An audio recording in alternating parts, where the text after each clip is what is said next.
In this tutorial, I'll show you how to display strip footing reinforcement without modeling it. In some projects, it's not necessary to model the concrete reinforcement at all, but you do need to show it in the details. That's why I've created a family that includes 2D reinforcement. Shall we? Let's get started.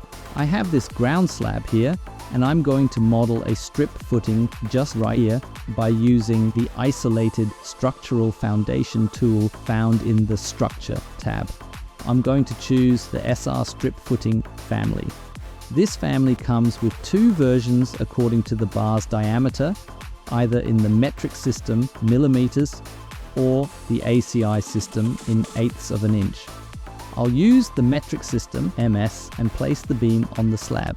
Then I'll go to the section view and join both geometries to make it monolithic.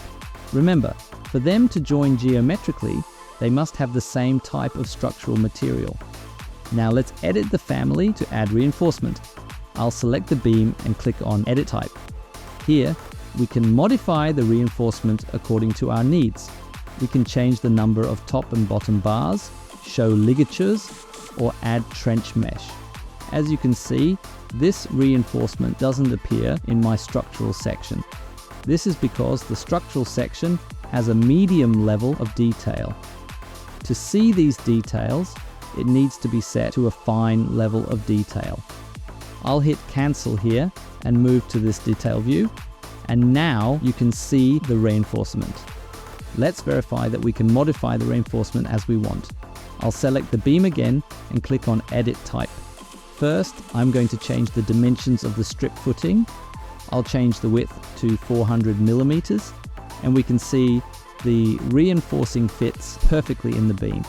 Now I'll change the number of bar at the top to 4 and apply the changes, and the 4 bars appear right here.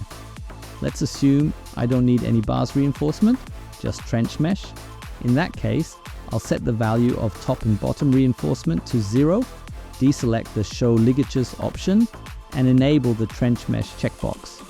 You can even add both together or use any combination needed according to the structural design. This family comes in two versions because some drafters prefer using isolated structural foundations, while others prefer modeling them as structural beams. Both versions are available for download. I'll leave the link in the description to get it from my Gumroad page. Just click on this icon and get it. See you in the next video.